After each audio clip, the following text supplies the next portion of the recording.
반갑습니다. 오늘 우리가 하나님 앞에 예배드릴 수 있다는 것이 굉장히 복이고 또 감사한 일이죠. 지난 주일에 우리가 은혜 받은 것은 예수님이 부활을 하셨고 부활하신 예수님이 제자들에게 나타내 주셔서 제자들로 하여금 확실히 예수님의 부활을 믿게 하신 다음에 부활의 증인으로 제자들을 세우셨다는 것을 우리가 깨달았습니다. 지난주 우리가 그렇게 은혜를 받았죠. 깨달았습니다. 그런데 오늘은 그 제자들을 그와 같이 그 주님 부활을 믿게 하시고 부활의 증인되게 해주신 그 제자들을 명령을 하시는 겁니다. 오늘 16장에 15절에 너희는 온 세상에 가서 복음을 전파라 그랬습니다. 너희는 온 세상에 나가서 복음을 전파라 하는 명령을 하셨어요.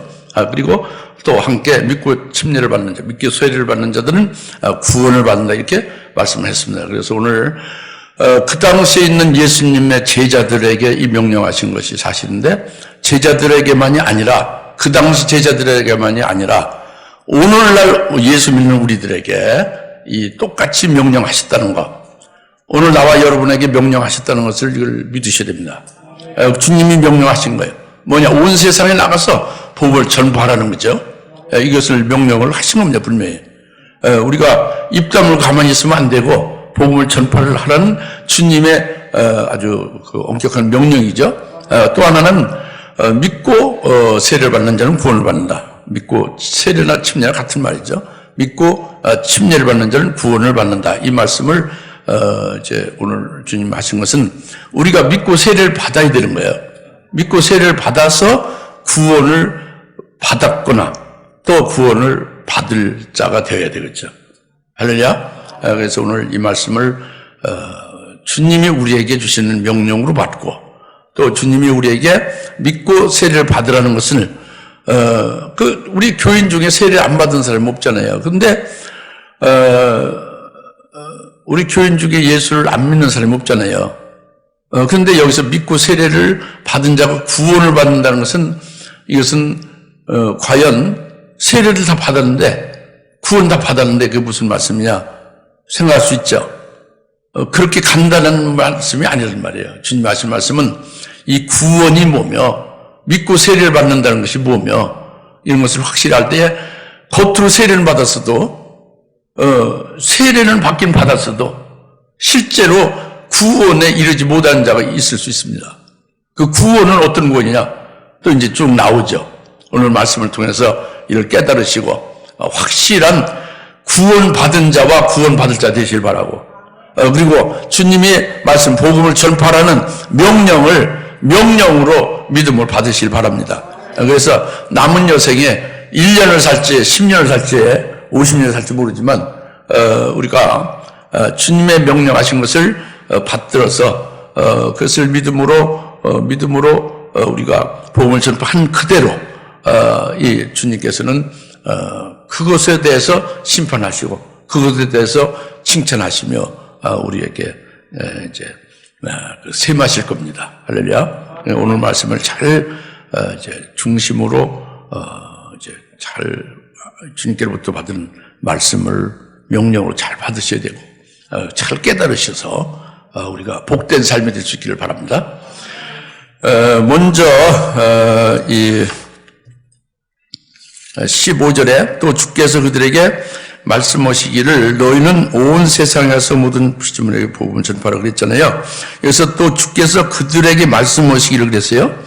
그들에게 말씀하셨다는 것은 그들이 누구냐면은 14절입니다. 그 11사도가 앉아 식사할 때에 예수께서 그들에게 나타나셔 그들이 믿음 없음과 마음이 완악한 것을 꾸짖으셨다고 했죠. 그죠? 그 바로 그들이에요. 즉 11사도들이죠. 예수님의 12사도 중에 하나는 가룟 유다는 여기는 해당 안 되지. 그죠? 그리고 11사도들에게 주님이 이 온 세상에 나가서 복음을 전파라고 명령하신 거예요. 이 11사도들에게 이렇게 말씀하신 11사도들이 누구냐 하는 것을 먼저 우리가 잘 아셔야 됩니다. 이들은 바로 뭐냐면 앞서 지난주에 우리가 상고한 대로 14절의 11사도는 9절부터 쭉 연결된 속에서 11사도들이 이제 나오지 않습니까? 즉 주님이 부활을 하셨고 그 주님이 부활하신 것을 제일 먼저 막달라 마리아에게 보이셔서 막달라 마리아로 11사도에게 증거하게 했죠. 근데 그것을 믿지 아니한 11사도들이죠. 그죠? 불신앙으로. 그 다음에 또 두 번째 엠마오로 가는 두 제자들에게 주님의 부활하신 주님이 나타내 보여줬죠. 그리고 그 두 엠마오로 가는 두 제자가 다시 이제 11사도들에게 와서 주님이 부활하셨다는 걸 증거했죠. 근데 그것도 믿지 아니한 것이 11사도들이에요. 그렇게 주님께서 생전에 내가 죽임을 당한 후에 제3에 살아난다. 죽임을 당한 후에 제3에 살아난다는 부활한다는 말씀을 그렇게 많이 하시는데도 이걸 믿지도 않았고 직접 부활하는 것을 목격하고 증거하는 사람들의 그 말도 듣지 아니하고 믿지 아니한 것이죠. 그러니까 이것이 11사도들이고 오늘 우리들의 모습에도 이런 부분이 많이 있다고 합니다. 그 생각으로 믿고 그 어떤 자기 기준에서 믿지만 실상은 부활하신 주님을 제대로 믿지 않는 경우를 지난주에 우리가 깨달았죠.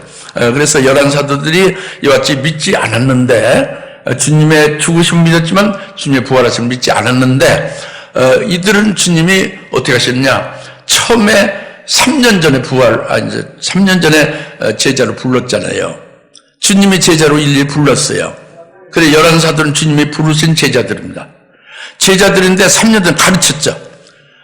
이제 직접 이제 여러 가지 실제 그 상황을 보고 행동을 보면서 진리를 가르치기도 하고 높은 그 하늘의 그 영성의 진리를 높은 산으로 올라가서 가르치기도 하고 해서 직접 주님께서 직접 행동으로 보이시고 또 나타나는 모든 실물 계시를 통해서 알게도 하시고 아주 많이 가르쳤어요.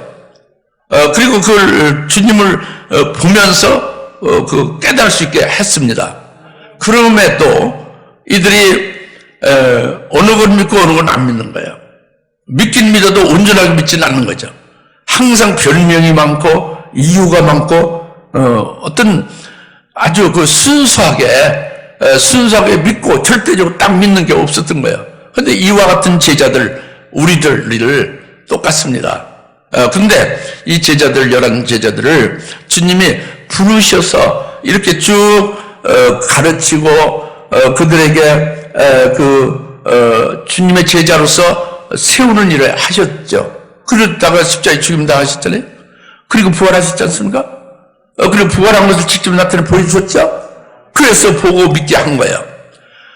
그러면서 주님을 이렇게 기다리신 것이고 참으신 것이고 그리고 책망하고 믿음이 없으면 책망하고 너희가 어찌 그렇게 완악하냐 책망하면서 여튼 믿게 한 거예요. 여튼 깨닫게 한 거죠. 그래서 결국은 온전한 제자로 세우신 겁니다. 이게 11사도예요. 주님이 처음에 부르신 제자들을 버리지 아니하시고 끝까지 그들을 결국 이제 믿게 하고 또 속에 있는 더럽고 추악한 것들을 빼내고 그리고 온전케 해서 주님의 제자로 온전한 제자로 세우신 것이 이제 이 15절의 그들이에요. 즉 이제 주님의 부활을 증거하는 증인으로 이제 온전히 딱 섰다고 합니다. 그것이 15절 주께서 그들에게 말씀은 그들이란 말이에요. 아시겠죠? 예. 믿지 않는 자들은 주님이 절대 명령하지 않고 주님이 쓰질 않습니다. 주님이 써먹질 않아요. 또 그 억지로 일을 한다고 스스로 한다고 해도 열매가 되지 않고 하나님 앞에 연락이 안 되는 거죠.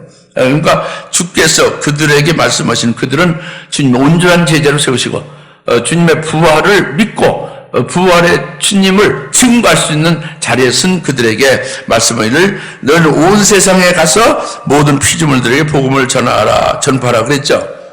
그러니까 너는 온 세상에 가서 복음을 전파한다. 온 세상에 가라는 것이 이게 헬라어는 코스모스예요. 온 세상에. 그러니까 온 세상에 요한복음 3장 16절에 세상이 나오죠. 하나님이 세상을 이처럼 사랑해서 독생자를 주셨으니 저를 믿는 자마다 멸망치 않고 영생에 이른다.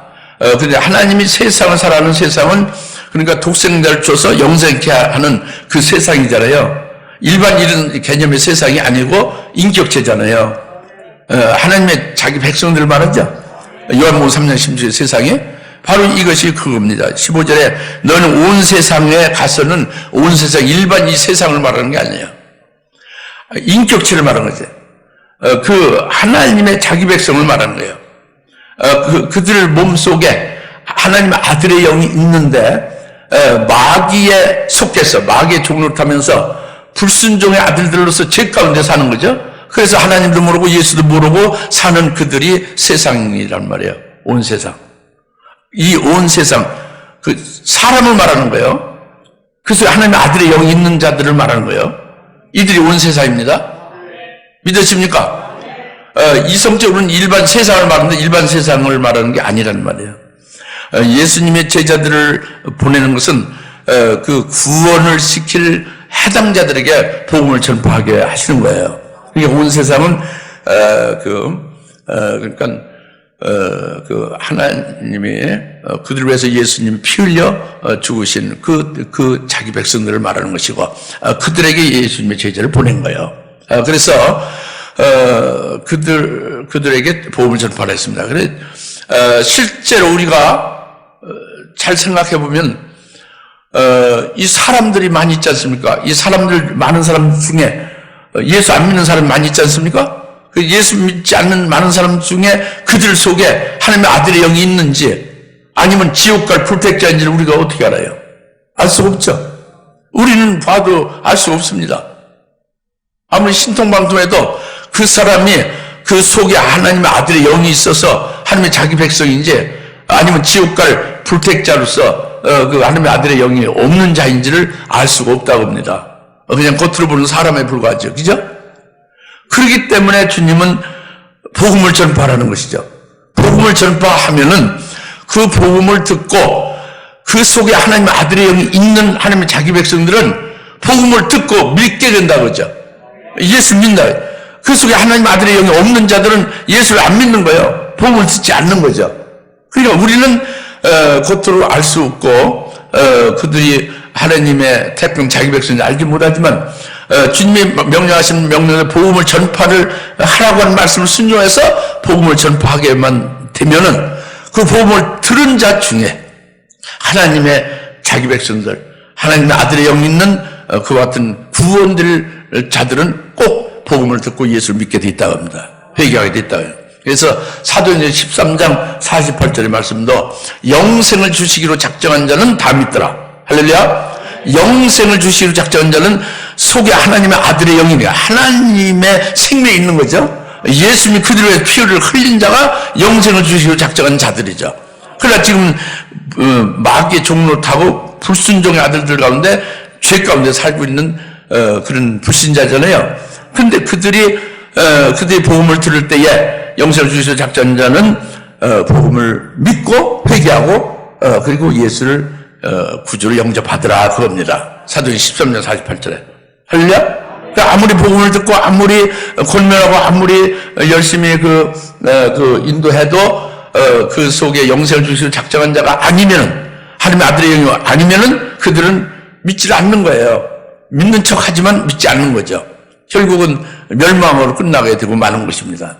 그래서 예수님 피 흘리신 것은 하나님이 택하셔서 하나님의 아들의 영으로 자기 백성들인 그들에게 한 사람도 멸망으로 그대로 끝나지 않고 그 제자들로 증거하는 복음을 듣고 그리고 그들이 살리심 받게 하시는 그런 역사를 하시는 것이 오늘날 구원의 역사죠. 그러니까 우리들이 예수님의 제자들의 복음을 전파를 주님의 명령대로 해야 되는 것이고 오늘 우리들이 이 복음 전파를 해야 되는 이유가 거기에 있어요. 그리고 우리들에게 상급이 되는 거죠. 열매 맺는 것이 되죠. 하나님의 뜻을 이루고 구원하는 역사 이루어지고 우리 자신들에게 복이 되는 거죠. 그래서 주님은 그들에게 복음을 전파하라고 말씀하는 겁니다. 할렐루야. 이것이 이제 첫 번째 우리가 깨달아야 될 것이고 그 다음에 복음을 전파라 했는데 복음을 전파하는 우리가 전파하는 것이 복음을 전파라고 있지 그죠? 예수님의 제자들에게 복음을 전파라고 있죠? 복음을 전파하는 복음이 뭐냐? 우리가 전파하는 내용이 뭐냐 그거죠. 우리가 확실히 이것을 깨달아서 복음을 전파할 수 있기를 바랍니다. 예, 알기는 다 알아도 확실히 알지 못하는 게 또 될 수 있거든요. 이 복음은요, 아주 가장 기쁜 소식이 복음이에요. 복된 복복자의 소리음자잖아요. 기쁜 소식이에요. 예? 복음은 아주 기쁜 뉴스죠. 예? 가장 기쁜 뉴스가 뭐예요? 주 예수 그리스도. 주 예수 그리스도가 기쁜 소식이에요. 예수 그리스도가 기쁜 소식이라고. 그 복음을 한마디로 딱 말하면 뭐예요? 예수 그리스도다 겁니다. 그 예수 그리스도를 증거하는 것이 복음을 전파하는 거죠. 근데 예수를 전파하는데 그냥 예수라는 글자 두 글자만 가지고 자꾸 말만 하면 되냐? 그게 아니죠. 복음은 5가지 5대 요소가 있어요. 예수 그리스도가 복음인데 이 복음에 5가지 요소가 있다고 합니다. 복음에 몇 가지가 요소가 있다고? 5가지 요소가 있는 요소를 5가지 요소를 이게 절대적인 요소고 절대적인 5가지 요소를 온전히 다 말하는 것이 온전히 복음을 전파하는 거죠. 그 복음은 5가지예요. 필수적인 거예요. 하나도 빠지면 안 되는 거죠. 그래서 복음을 전파하는 것은 이 5가지 요소인 복음을 전파하는 거예요. 그 전부 그 5가지 요소는 예수 그리스도에 관한 것이죠.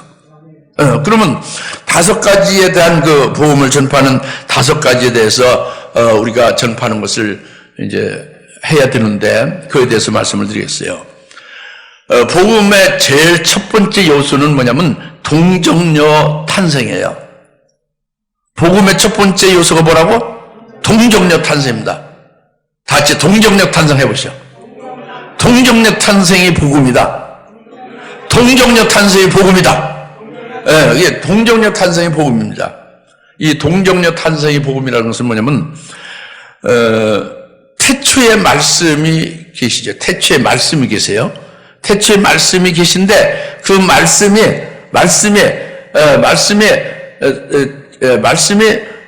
그 처녀 마리아에게 말씀이 성령으로 잉태했어요. 말씀이 잉태를 했어요. 뭘 성령으로 잉태했어요. 남자와 여자의 그 동침에서 잉태하는 게 아니라 말씀이 잉태했는데 성령으로 잉태했다고 합니다. 아시십니까? 그래서 베들레헴에서 태어나신 것이 이게 동정녀 탄생의 복음이에요. 그래서 이 성령으로 그 태어나신 것, 동정녀 마리아에게 태어나신 것, 이제 그것이 동정녀 탄생인데, 그러니까 보이지 않는 하나님이 안 보이잖아요. 우리 육신으로 안 보이잖아요. 여러분 하나님 봤습니까? 우리 눈으로 하나님이 안 보입니다. 보이지 않는 하나님을 보이는 하나님으로 이 땅에 우리에게 나타나신 것이 바로 그게 동정녀 탄생이에요. 보이지 않는 하나님이 우리에게 보이는 하나님을 우리에게 나타내 주신 그것이 임마누엘의 하나님이라고 다른 말로는 그러죠.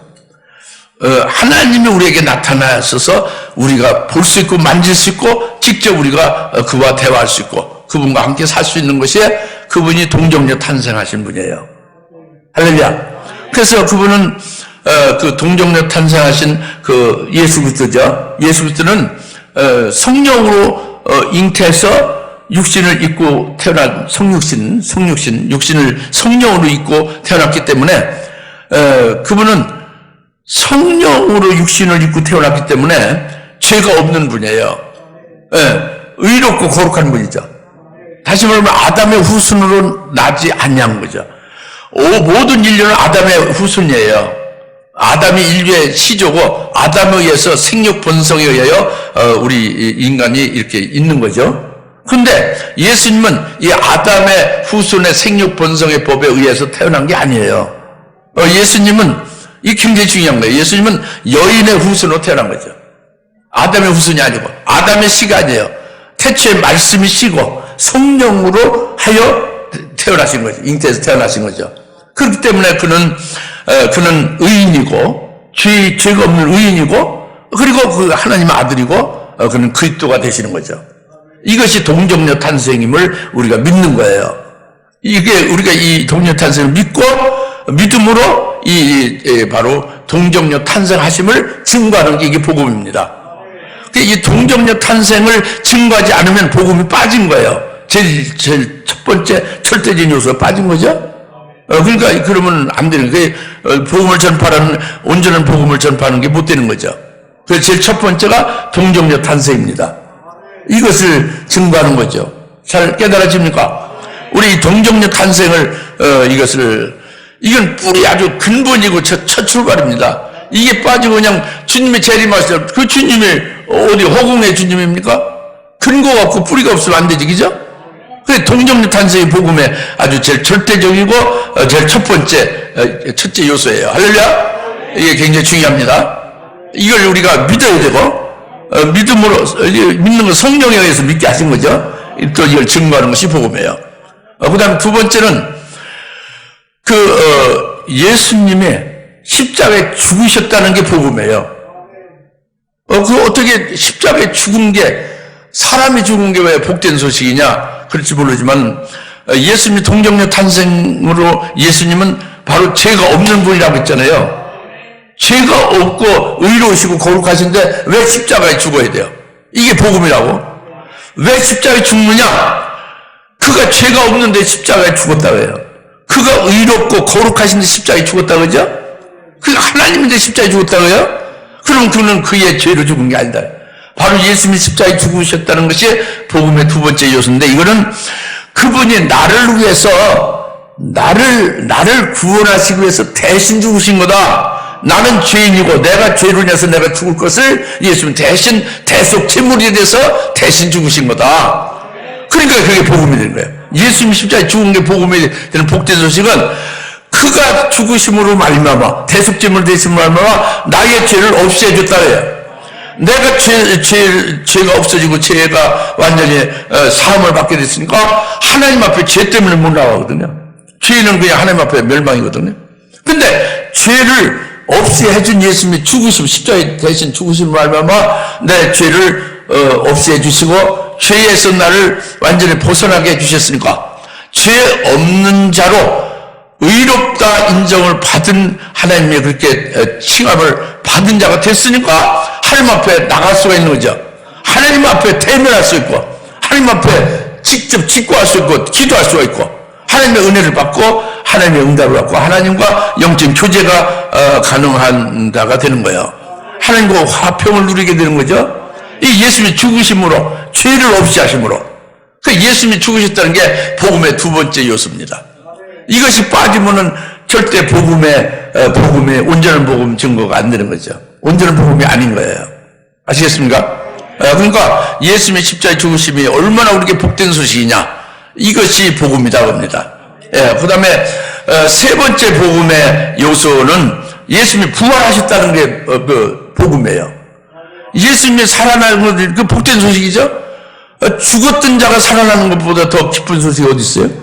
근데 그분이 우리를 죄에서 구원하시려고 죽으셨던 분인데, 그 대속제물 되신 분인데, 그분이 무덤에 살아나셨다는 것은 살아나셔서 우리에게 그분이 부활하신 주님이 우리에게 늘 살아계시 우리와 함께 하신다고 합니다. 얼마나 좋은 일이에요. 그래서 예수님이 부활하셨다는 것이 이게 복음이죠. 그래서 마귀는 사망 권세를 가지고 사망 권세를 예수님을 사람같이 죽여버렸어요. 예수님을 빌라도를 도구로 해서 마귀는 그래서 자기의 그 사망 권세로 예수님을 십자가에 이제 처형을 했습니다. 그런데 마귀 사망 권세를 죽이는 권세로 합당하게 죽인 거예요. 마귀는 자기의 하나님께로부터 허락받은 사망 권세로 예수님을 죽인 거예요. 정식으로 법적으로 선포해서 죽인 겁니다. 그런데 예수님의 죽은 자 가운데 살아나 버렸죠? 그 죽이는 권세가 효력이 없게 된 거예요. 마귀의 사망 권세가 깨져버리고 만 거예요. 마귀의 사망 권세가 예수님의 하등에 소용이 없게 됐죠? 사망 권세는 멸해진 거죠? 그리고 그 부활하신 예수님을 내가 아들하고 딱 믿고 부활의 주님 안에서 내가 있으면, 내 속에 부활의 주님이 있으면 바로 사망 권세를 가지고 휘두르는 마귀가 나한테 효과가 없는 거죠. 부활하신 주님 안에서 있기 때문에 마귀의 권세가, 내게는 권세가 아니고 마귀의 권세를 깨트려진 거예요. 부활하신 주님으로 깨져버린 거죠. 할렐루야. 이것이 굉장히 중요합니다. 뭐 코로나 바이러스 폐렴으로 죽인다 하는 것도 마귀의 사망 권세에 속한 것이 되지만 이것이 우리에게는 아무 효험이 없는 거예요. 그래서 우리가 부활하신 주님 안에서 사는 것은 너희가 나를 믿는 자는 죽어도 살아날 것이며 살아서 나를 믿는 자는 영원히 죽음을 보지 아니하고 영원히 영생한다고 그랬잖아요. 그러니까 부활하신 주님 안에서 우리가 살다가 우리가 순교도 하고 이렇게 우리가 일반적으로 사람들이 말하는 죽는 게 있잖아요. 그죠? 그러면 이걸 죽음이라고 사망이라고 하지 않아요.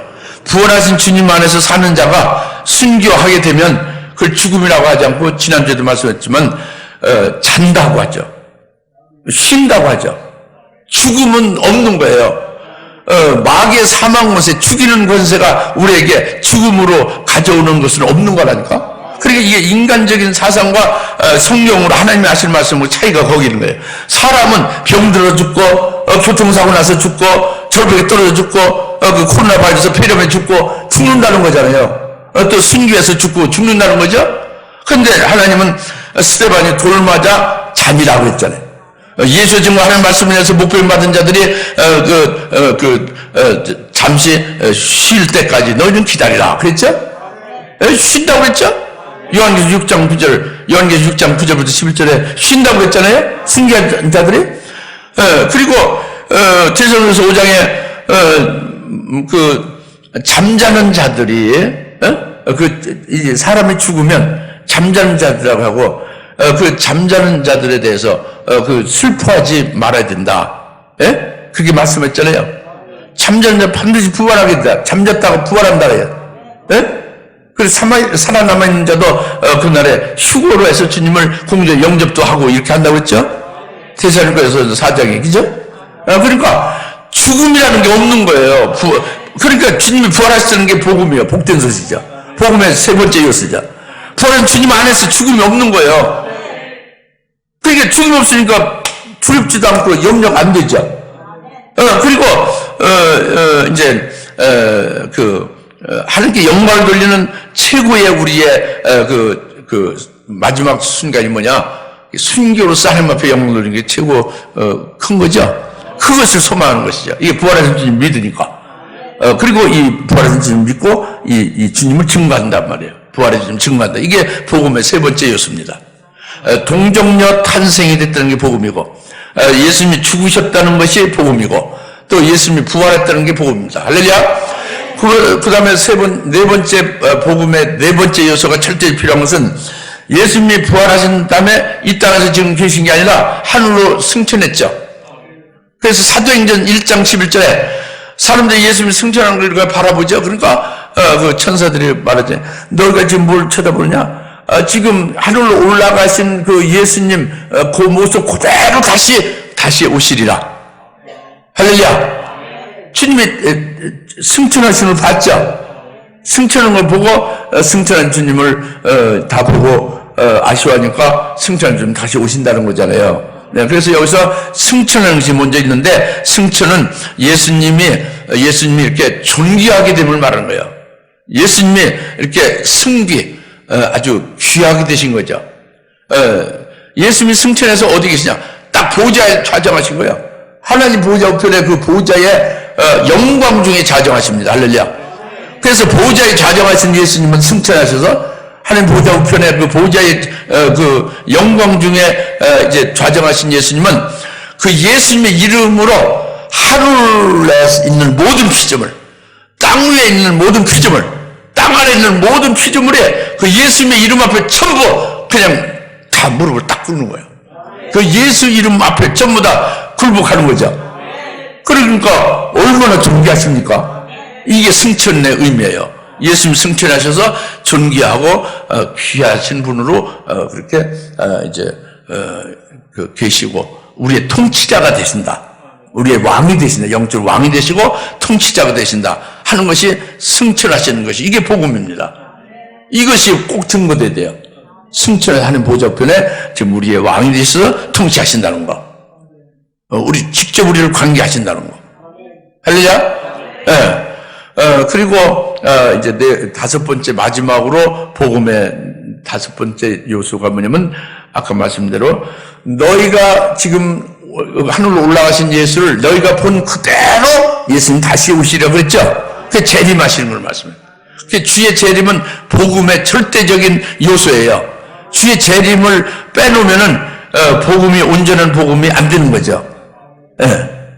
그런데 오늘날 많은 그 영미의 목회자들이라든가 좀 많이 식자들, 신학자 같은 이런 식자들이 주의 재림에 대해서 소홀히 다루거나 아예 다루지 않거나 아예 믿지를 않거나 이런 분들이 많습니다.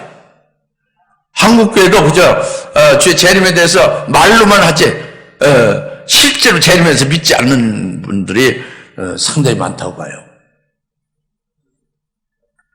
우리는 주님이 재림하신 것을 믿어야 됩니다. 그리고 믿고 이 주의 재림에 대해서 이제 증거를 해야 되죠. 그래서 주님이 재림하신다는 말씀이 얼마나 많은지 몰라요. 구약에서부터 신약까지 주의 재림에 대한 주제가 거의 대부분이에요. 내가 다시 온다는 거죠. 그래서 주님이 재림하실 때는 하나님 보좌 우편에 좌정하신 예수님이 벌떡 일어나셔서 공중으로 일단 오시는 거죠. 공중으로 오실 때에 우리들을 그의 신부가 되게 하여 우리들을 그 혼인잔치로 부르는 거예요. 그래서 주님이 재림하실 때는 신랑으로 오시면서 신부 성도들을 불러 공중 혼인잔치를 펼쳐지는 그 주인공이 바로 재림하실 주님입니다. 할렐루야. 재림할 주님이 바로 이게 우리의 복음이에요. 재림할 주님 믿는 것, 그걸 소망하는 것이 우리가 복음을 믿고 소망하는 것이죠. 그래서 지금 말씀드린 다섯 가지가 예수님이 제자들에게 너는 복음을 전파라. 복음 그냥 복된 소식이 뭐냐? 예수를 전하라 한 게 예수님을 다섯 가지의 그 요소가 예수님이다 그래요. 다섯 가지. 예수님이 동정 탄생하셨다. 그가 십자가에 죽으시고 고난을 받으셨다. 그가 부활하셨다. 그가 승천하셨다. 그가 재림하실 것이다. 이 다섯 가지가 전부 내게 해당이 됐고 앞으로 해당이 될 겁니다. 재림하실 주님은 해당이 될 거예요. 이것이 복음을 믿는 자죠. 복음을 믿어야 이를 이제 또 복음을 전파라고 해서 전파를 할 수 있는 자로 주님이 보내시는 줄 믿습니다. 그래서 이제 이게 15절 말씀을 여러분에게 드린 겁니다. 마가복음 16절 12절 오늘 본문 말씀. 그 다음에 16절 믿고 침례를 받는 자는 구원을 받을 것이나 믿지 않는 자들은 형벌을 받으라 그랬죠. 여기서 중요한 것은 우리들이 흔히 말하기를 예수만 믿으면 구원받는다고 그러죠. 예수 믿으면 구원받는다고 그러죠. 그죠? 근데 예수님은 오늘 말씀에 믿고 침례를 받는 자, 믿고 세례를 받는 자가 구원을 받는다고 그러죠. 이게 믿는 것만이 아니라 세례를 믿고 세례를 받아야 구원받는다고 했잖아요. 이 주님의 말씀은 그게 틀림없죠. 그렇죠? 제가 말씀드렸죠. 사복음서 중에서 제일 먼저 써진 게 마가복음이라고. 마가복음에 주님께서 지상명령으로 주신 것 중에 복음을 전파하라는 것과 믿고 침례를 받는 자 구원을 받는 것, 이것을 말씀하신 거란 말이에요. 또 하나가 남는데 그것도 하나는 그 뒤에 있죠. 그래서 믿고 침례를 받는 자 구원을 받는다 하는 것을 우리가 깨달아야 되는데 여러분은 마음이 벌써 편안할 거예요. 안도가 될 거예요. 왜냐? 난 세례 받았으니까. 나 예수 믿고 세례 받네. 난 예수 믿고 세례 받았으니까 난 구원 받았다. 그러죠. 그죠? 그게 안도를 일단 하죠. 근데 그렇게 간단한 문제냐? 일단 이것을 우리가 깨달아서 확실하게 그 주님의 말씀하신 믿고 세례를 받은 자 구원을 받는 그것에 해당되어야 되잖아요. 그죠? 그것이 이제 사도행전 16장 15절에 잘 나타나 있습니다. 이걸 깨닫기 쉬운 것은 사도행전 16장 15절. 사도행전 16장 15절에 사도 바울이 두아디라 성읍에 가서 증거죠. 복음을 증거죠. 복음을 전파합니다. 아까 11사도인데 12사도로 예수님이 세운 나머지 한 사도가 바울 사도예요. 바울 사도는 모태로 사도로 택정을 했다고 했죠. 그리고 예수님이 승천한 이후에 그를 부른 거죠. 예? 그래서 성령을 부른 거죠. 그래서 11사도에 가입해서 12사도가 된 거예요. 그러니까 바울이 두아디라 성읍에 가서 이제 먼저 기도하고 가서 복음을 전했는데, 거기에 두아디라 성읍에 자주장사 루디아가 사도행 16장 15절에 등장하죠. 루디아. 잘 알죠? 루디아가 바울의 증거한 복음을 아멘하고 딱 듣고 믿었어요. 아멘하고 복음을 받아들이니까 예수를 믿었죠. 그래서 루디아가 예수를 믿자 바로 루디아가 예수 이름으로 침례를 받았다고 했어요. 그래서 그것을 뭐라 표현하면 루디아와 그의 집이 세례를 받았다고 합니다. 그리고 세례를 받은 후에, 침례를 받은 후에 그 다음에 바울을 자기 가정집으로 초대했어요. 대접하려고, 음식 대접하려고. 다시 말씀드립니다. 사도 바울로 복음을 증거받은 자주장사 루디아가 복음을 듣고 예수를 믿었다고 합니다. 믿는 즉시에 예수의 이름으로 침례를 받았다고 해요. 그 침례를 받은 것을 루디아와 그의 집안이 침례를 받았다고 했어요. 아시겠습니까? 그 다음에 그 침례를 받은 후에 루디아의 가정집으로 바울을 초대했다고 합니다. 그 다음에 또 이건 15절이고 사도행전 16장 15절이고 사도행전 16장 30절에 보면은 그 옥에 갇힌 바울 있죠. 바울 죄인을 이제 지키는 간수가 있지 않습니까? 옥의 간수가 그 죄수인 바울에게 묻는 거예요. 내가 구원을 얻으려면 어찌해야 되냐? 무엇을 해야 내가 구원을 얻으리까? 하고 묻는 거예요. 할렐루야. 바울이 그러니까 구원의 도를 아는 거죠. 간수는 모르고 바울이 알 걸로 알고 묻는 겁니다. 그래 바울이 뭐라고 했어요? 사도행전 16장 30절에 뭐라고 했어요? 주 예수를 믿으라. 그리하면 너와 내 집이 구원을 얻으리라 그랬죠. 그래서 간수가 예수를 믿었어요. 바울로 이제 예수를 믿으라고 해서 예수를 믿었습니다. 예수를 믿고 예수를 믿는 즉시에 세례를 받았어요. 간수가 바울을 통해서. 근데 간수와 그 집이 세례를 받았다고 했어요. 그 다음에 간수가 예수를 믿고 예수 이름으로 세례를 받고 간수와 그 집이 세례를 받은 이후에 간수가 바울 죄수를 자기 집으로, 옥 바깥에 있죠. 감옥 간수가 직장이 옥이고 그 가정은 옥 바깥에 있잖아요. 옥 바깥으로 가정집으로 바울을 초대해서 음식을 대접했다고 그랬죠. 그러면 여기서 믿고 세례를 받은 자 구원을 받으리라는 말씀이 여기 나온 거예요. 이걸 계시한 거예요. 제가 설명드린 것을 여러분이 자세히 잘 들으셨다면 예수님이 믿고 세례를 받으라, 믿고 세례를 받은 자는 구원을 받으리라 그렇게 말씀하신 것이 여기 나왔다고 봅니다. 그것이 바로 뭐냐면 예수를 믿기만 한 것이 아니라 세례를 받아서 그와 그 집이 세례를 받은 것이 구원을 받은 거예요. 다 같이 예수를 믿는 그와 그 집이 세례를 받으니라.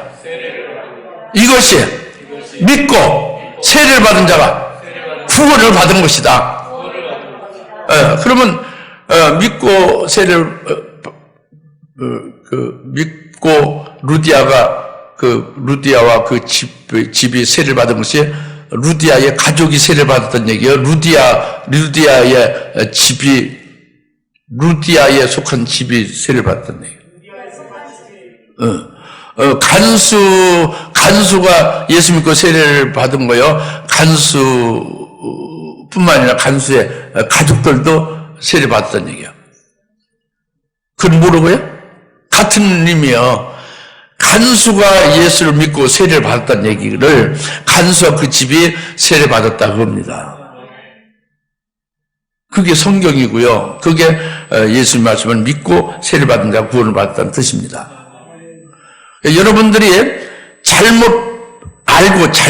여러분들이 신앙생활을 해온 것은 예수를 믿으면 구원받는 걸로 알아요. 세례를 받아야 구원받는 것은 뭐냐면 여러분의 집이 구원받는 게 세례받은 거예요. 여러분 집은 여러분 집안 가족들 말하는 게 아닙니다. 여러분의 집을 말하는 거죠.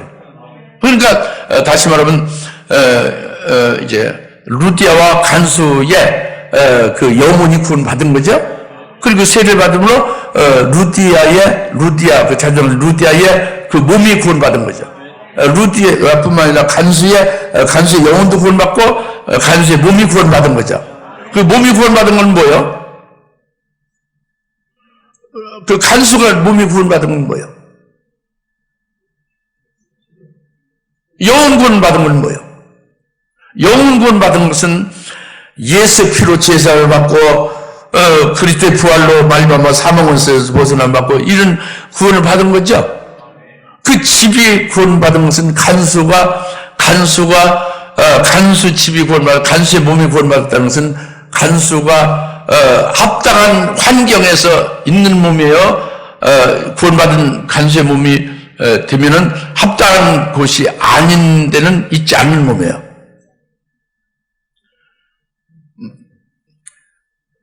깡패가 예수 믿고 세례를 받으면 깡패질을 계속 해도 되는 거예요? 그 몸이 구원받았다는 건 뭐예요? 깡패가 구원받았다는 건? 손을 씻는 거지. 깡패의 집단에서 나오는 거예요. 깡패 집단에서 나오면 해코지 하죠. 뭐 팔을 하나 잘라든지. 그래도 그걸 감수하고 나오는 거예요. 그게 믿고 세례를 받은 자가 구원받은 거라니까. 루디아나 그 간수가 예수 믿고 그 집이 구원받았다는 것이 자기 가족이 아니라 자기의 그 열매 맺는 몸이 되고 자기의 그 관계되는 그 환경과 모든 여건을 믿는 믿음으로 사는 것으로 그런 것으로 바뀌어지는 거잖아요. 할렐루야. 이것이 믿고 세례를 받은 자 구원을 받는 뜻입니다. 우리가 예수를 믿으면 그리고 예수 이름으로 세례를 받으면 예수와 하나로 연합이 되죠. 예수 이름으로 세례를 받으면 그리스도와 같이 하나로 붙은 거였대요. 그때 것이 되죠. 그리고 그렇게 되면 자기 몸이 영혼은 물론이고 자기 몸이 산제물이 되는 거예요. 부활하신 주님의 것이 되니까 살아있는 제물이 돼서 하나님 앞에 산제물로 제사 드리는 거죠. 산제물로 예배를 드리는 거죠. 이것이 이제 믿고 세례를 받은 자가 표가 그거예요. 산제물이 되어져서 예배를 드리며 예배가 연락이 되는 거죠. 그 다음에 그 믿음으로 열매를 맺으며 예배드리는 모든 그것이 다 열매 맺어지는 것이고 하늘나라의 영생이 될 상급과 영광이 될 것이 되는 거죠. 할렐루야. 이것이 믿고 세례를 받은 자 구원을 받은 것입니다. 깨달아집니까? 근데 오늘날 예수 믿은 분들이 정말로 세례를 받은 자가 되느냐? 예수 믿고 세례를 받은 자들. 예수 믿고 이 형식적인 세례는 다 교회에서 받았지만 실제 세례 받은 자 같이 아니하게 행동하는 게 많습니다. 그 사상과 그 모든 것들이 그렇지 않은 거예요. 그러니까 여기서 이제 제가 말씀드린 것은 믿고 세례 받은 자는 구원을 받는다고 했으니 그 구원을 받는 것이 구원을 받는 그 구원이 무엇을 말하는가? 내게 구원을 내가 받았으면 내게 구원받은 것이 무엇을 말하는가? 이 구원이 네 가지가 있어요. 이 네 가지 구원이 있으면 믿고 세례받은 자가 구원받은 것을 확인할 수 있는 거죠. 무슨 말 알겠습니까? 그럼 믿고 세례받은 자가 구원을 받은 것을 알아야 되겠어요? 안 알아야 되겠어요? 이 구원을 내가 받았는가 하는 것을 확실히 알면 그것은 소급해서 믿고 세례를 받은 자가 되는 거지. 그죠? 그러니까 이 구원에 대해서 우리가 좀 상고하면서 확신에 거해야 되겠습니다. 그래서 여기 구원에 이르지 아니했으면 아직 세례를 받지 아니한 거예요. 형식적인 세례를 받았어도 실제 주님 말씀하신 참된 세례를 받지 않은 거죠. 그러니까 세례를 받도록 해야 되겠죠. 그래서 이 구원을 네 가지로 지금 말씀드렸는데 첫 번째 믿고 세례를 받는 구원 얻는 것은 첫째 죄로부터 구원받은 것입니다. 그것은 예수님이 죽으심으로 말미암아 자기가 예수님과 같이 함께 믿음으로 죽은 것이 되는 거예요. 그러니까 예수님이 죽으실 분이 아니지 죄가 없으신 거룩하신 하나님의 아들인데 예수님 죽으신 건 나를 위해 죽으신 걸 믿는 거잖아요. 그러면 내가 나의 죄의 몸에 십자가에 달린 것이 되는 거예요. 예수님 대신한 거지. 내가 실제로 죽은 거예요. 그죠? 그 나의 죄의 몸이 십자가에 죽었다고 믿느냐? 그러면 죄의 몸이 십자가에 죽었고 내가 이제 사는 몸은 내가 그로부터 태어난 그런 몸이 아니라는 거예요. 예수를 믿는 믿음으로 사는 부분, 그 목숨만이 나가 되는 거예요. 그러니까 죄의 몸, 옛사람은 십자가에 대롱대롱 매달려 죽은 자가 되어졌고 완료예요. 그리고 이제는 내가 사는 이 몸은 예수를 믿는 믿음으로 사는 새로운 피조물이다. 새로운 피조물 눈에 안 보여요. 현미경으로도 안 보입니다. 그건 믿음의 눈으로만 보이는 거예요. 예수를 믿는 믿음으로 사는 목숨이 새 피조물이란 말이에요. 할렐루야? 그러니까 완전히 예수 안에서 죄에 대해서는 죽고 그리고 의에 대해서는 산자로 완전히 바뀌어진 거죠. 새 사람이 된 거죠. 이것이 구원이에요. 이게 첫 번째 죄에서 구원 받은 거죠. 할렐루야? 그 다음에 두 번째 구원은 사망에서 구원 받은 겁니다. 사망에서 구원 받은 것은 여러분들 날 때부터 이렇게 어떤 날 때부터 여러분들이 이렇게 세뇌당했어요. 마귀한테 세뇌당한 건 뭐냐면 죽는 문제에 대해서 상당히 죽는 문제에 대해서 두려워하고 그거에 대해서 불안하고 그거에 대해서 공포를 갖고 그러죠. 죽는 문제. 예수 믿어도 늘 그거는 별로 없어요. 이것은 마귀가 준데 계속 그 사상이 속아서 그렇게 세뇌되어 있던 거예요. 그런데 예수님을 믿고 세례를 받은 구원을 받은 자는 사망부터 완전히 벗어난 자예요. 이것은 바로 뭐냐면 자기는 아무리 어디를 뭐 이렇게 찔러도 죽음은 안 나오는 거예요. 부활하신 주님 안에서 나는 영원히 죽음을 보지 않고 사는 자라는 것이 확신되는 거예요. 그러니까 아무리 힘들어도 죽을 일이 없는 거예요. 그리고 이 땅에서 사는 모든 것이 이것이 부활하신 주님 안에서 부활하신 주님 안에서 이 땅에서 그 부활한 주님을 믿는 믿음 안에서 이제 열매 맺는 기회를 주고 열매 맺는 몸으로 살게 하는 것이 이 땅에서 사는 자기의 생애거든요. 그러니까 늘 승리의 승리죠. 이것이 사망이 없는 거예요. 사망으로부터 구원받은 거예요. 이 부분이 그리스도인들에게 많이 약해요. 부활의 주님을 온전히 믿는 것이 잘 어려운 것 같지. 자기가 부활하신 주님 안에서 이렇게 살아서 하늘나라의 영생을 위하여 열매를 생명으로 사느냐, 이 부분이 안 되는 거예요. 이 사상으로는 믿는다고 해도 실제로 안 되는 거예요. 교회 봉사를 해도 이장우 집사님이나 최현수 집사님은 시키지 않아도 자발적으로 예수 믿는 믿음으로 지금 이렇게 나와가지고 발열 체크하고 이렇게 코로나 바이러스 방역 대책에 앞장서서 이렇게 헌신하잖아요. 이것이 열매 맺는 것으로 이것이 그 생명, 영원한 생명으로 사는 것이거든요. 할렐루야? 이것이 누가 시켜서 되는 게 아니라 예수님으로 말미암아 내게 그와 같은 기쁨을 주고 일할 수 있는 그런 힘을 줘가지고 기쁘게 하는 거죠. 이게 일찍 왔는데 누가 뭐 아침 사주고 한 것도 아닌데 그렇게 기쁨으로 하고 있다 그럽니다. 이것이 부활하신 주님을 믿고 믿음을 열매면 생명으로 사는 거죠. 그리고 중요한 것은 사망으로부터 벗어난 자는 하늘나라에서 사는 일만 남아있잖아요. 죽음이 없으니까. 죽음이 여하튼 자기의 그 앞으로의 모든 펼쳐진 자기 앞날에 죽음이 없으니까 뭐만 있어요? 사는 것만 있어요. 영원히 사는 영생만 있죠. 그 영생은 하늘에서 영생하게 되잖아요.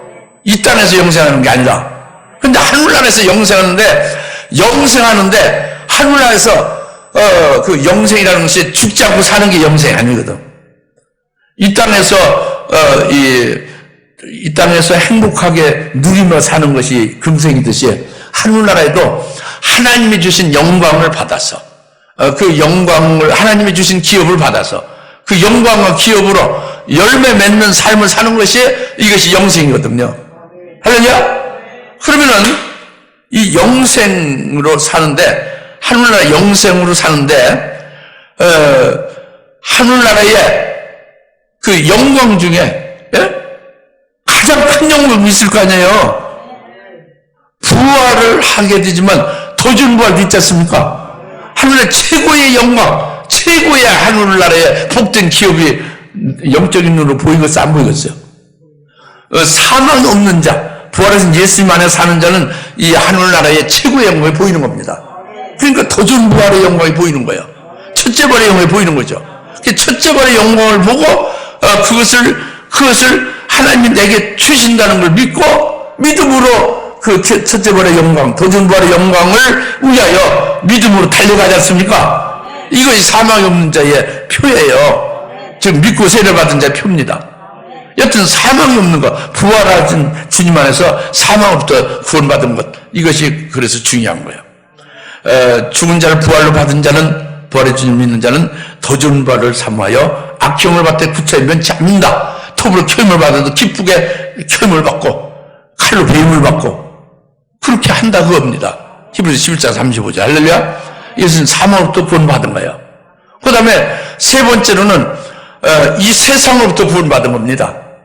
할렐루야. 이 세상으로부터 구원받은 것은 주님이 지금 어디 계세요? 부활하신 다음에 승천하셔서 하나님 보좌편에 계시죠. 내가 예수의 이름으로 세례를 받고 믿고 세례를 받은 자는, 구원을 받은 자는 예수님과 딱 붙어 있잖아요. 연합됐죠. 예수님 하나님 보좌편에 계시니까 하나님 보좌편에 내가 연합된 자로 그리스도와 함께 있는 거지. 그러니까 하나님 보좌편에 그리스도 예수 안에서 우리가 천상에 하나님 보좌편에 안치마 된 자가 된 거예요. 안치마 된 자가 됐으니까 하늘에 안치마 된 자, 하늘에 속한 자가 돼서 하늘나라의 시민이 있는 자가 되면 어떻게 사는 거야? 이 땅에서 하늘나라의 그걸 본국으로 거기서 살 것을 위해서 이 땅에 사는 것이 되겠죠. 이 땅의 것을 바라보고 이 땅에 눈에 보이는 것, 이 땅의 그것이 아니라 하늘나라에서 있잖아요. 지금 현재 그렇게 예수는 하늘에 안치마 된 자가 이 세상부터 구원받은 거잖아요. 하늘에 속한 자가 됐잖아요. 그러면 하늘나라의 법이 보이지. 하늘나라의 하나님의 통치하는 세계가 보이죠. 하늘나라의 문화가 보이지.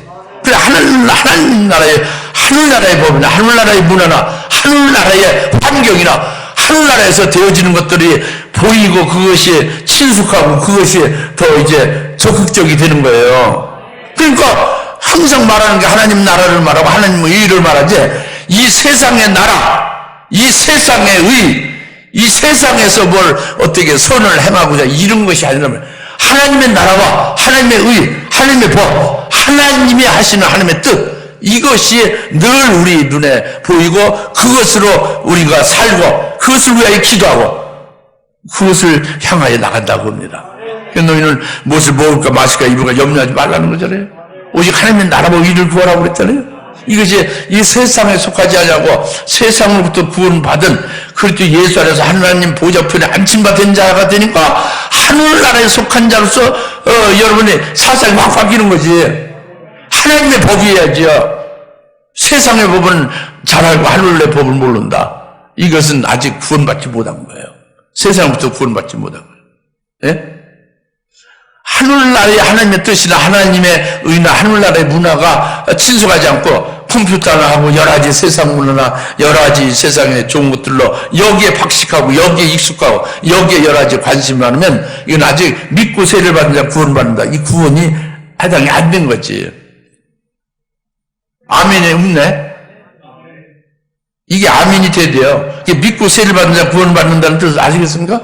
구원이 죄로부터 구원받은 거다 봅니다. 그러니까 하나님 앞에 당당히 예수님의 주신 의를 의지해서 죄사함을 의지해서 하나님 앞에 나가서 하나님께 대화를 하고 하나님께 기도하고 응답받는 것이 되는 것이고 구원받았기 때문에 죄로부터 그래서 사망부터 구원받았기 때문에 이제 죽음이 없이 영원한 생명으로 사는 삶이 되어지고 열매 맺는 삶이 되어지고 더 좋은 부활까지 보고 그것을 향해서 추구한다고 합니다.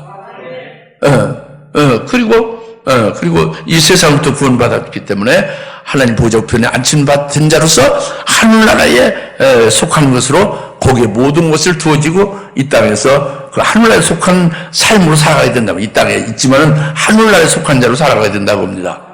할렐루야. 그래야 믿고 세례를 받은 자로 구원받은 거예요. 세 가지를 말씀드렸죠. 마지막은 영화구원, 다 같이 영화구원이 마지막이다. 영화구원, 우리 몸의 부활을 말한다. 우리 몸이 부활하는 것이 이제 마지막 최종적인 구원이에요.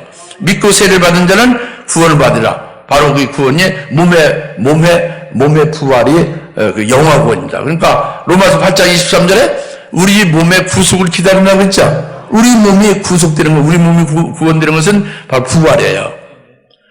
그리고 로마서 8장의 그 23절은 몸의 구속을 기다린다고 했죠. 우리가 지금 이제 이렇게 살기 어려운 때지만 우리가 신음하며 탄식하며 우리가 견디고 성령 안에서 이제 우리가 우리 몸의 구속을 기다린다 그랬죠. 그 다음에 또 30절에 가서는 뭐냐면 우리를 영화롭게 하셨느니라. 구원의 과정에 우리를 택하셔서 우리를 미리 아신 자로 그리고 택하시고 하나님이 아신 자 되게 하신 다음에 그 하나님의 아들로 하나님 아들의 영으로 살게 하시고 하나님 아들의 형상 일치게 하시려고 미리 아신 자로 택하셔서 그 다음에 먼저 그리고 부르시고 의롭게 하시고 의롭게 하신 일을 영화롭게 하시다 이렇게 했잖아요. 영화롭게 하신다는 게 있죠. 로마서 8장 30절에 영화 구원이에요. 영화 구원이 우리에게 남아있는 거예요. 우리의 부활이 남아있는 거예요. 주님이 재림할 때 환난을 순교시켜서 부활시키는 게 우리의 영화 구원이 이루어지는 겁니다. 이것이 최고의 복이에요. 이게 복음이죠. 구원받는 이게 최고의 구원에 이르는 거죠. 이것이 이제 영화 구원이 우리에게 이루어지는 신은되는 날입니다. 그래서 오늘 믿고 세례를 받은 자는 구원을 이루라. 구원 네 가지를 말씀드렸어요. 죄로부터, 사망으로부터, 이 세상으로부터, 그리고 지금 믿음으로 사는 새 피조물로 열매를 몸이 되지만 이것은 예수님의 영광된 신령한 하늘에 속한 몸이 아니잖아요. 이제 하늘에 속한 몸, 신령한 몸으로 우리가 변화되는 거죠. 이 영화 구원이 이루어지는 거죠. 이 날을 우리가 이제 소망을 사는 것은 믿고 세례를 받은 자입니다. 구원을 받는 것이죠. 기도합시다. 하나님 아버지 참 감사합니다. 오늘 주님께서 이제 저희들 하나님 앞에 예배드리는 오늘 이 시간에 주신 말씀, 너희는 복음을 전파하라 하신 명령을 주셨고 또 두 번째 믿고 세례를 받는 자는 구원을 받으려 하신 말씀을 주셨습니다. 믿고 세례를 받는 자가 무엇을 말하는가? 우리 자신과 우리 자신의 영혼과 우리 몸에 우리와 우리 집에 이제 세례를 받고 구원받게 됨을 말씀하신 것을 확실히 깨달았나이다. 감사합니다. 또 이제 우리가 그 구원이 네 가지를 우리에게 주신 그 구원이 무엇인지를 확실히 이제 우리 깨달았습니다. 이 구원을 받은 자로서 기쁨으로 이제 믿음으로 감사함으로 살아갈 수 있게 하시고 참으로 이제 저희들 믿고 세례받은 자로서 확실히 하나님께서 보증하시는 그런 자리에서 이제 열매 맺는 삶이 되게 하옵소서. 예수님의 이름으로 간절히 기도합니다. 아멘. 이제는 속히 재림하실 예수 그리스도의 은혜와 하나님 아버지의 극진하신 사랑하심과 성령님의 감화 감동 내주 역사 등 충만하심이 오늘 믿고 침례를 받은 자는 구원을 받으리라 하는 말씀을 깨닫고 이에 구원받은 것으로 기뻐하는 여 모든 짐에 사랑하는 것을 머리 위에 지금으로부터 영원토록 함께 계실지어다. 아멘.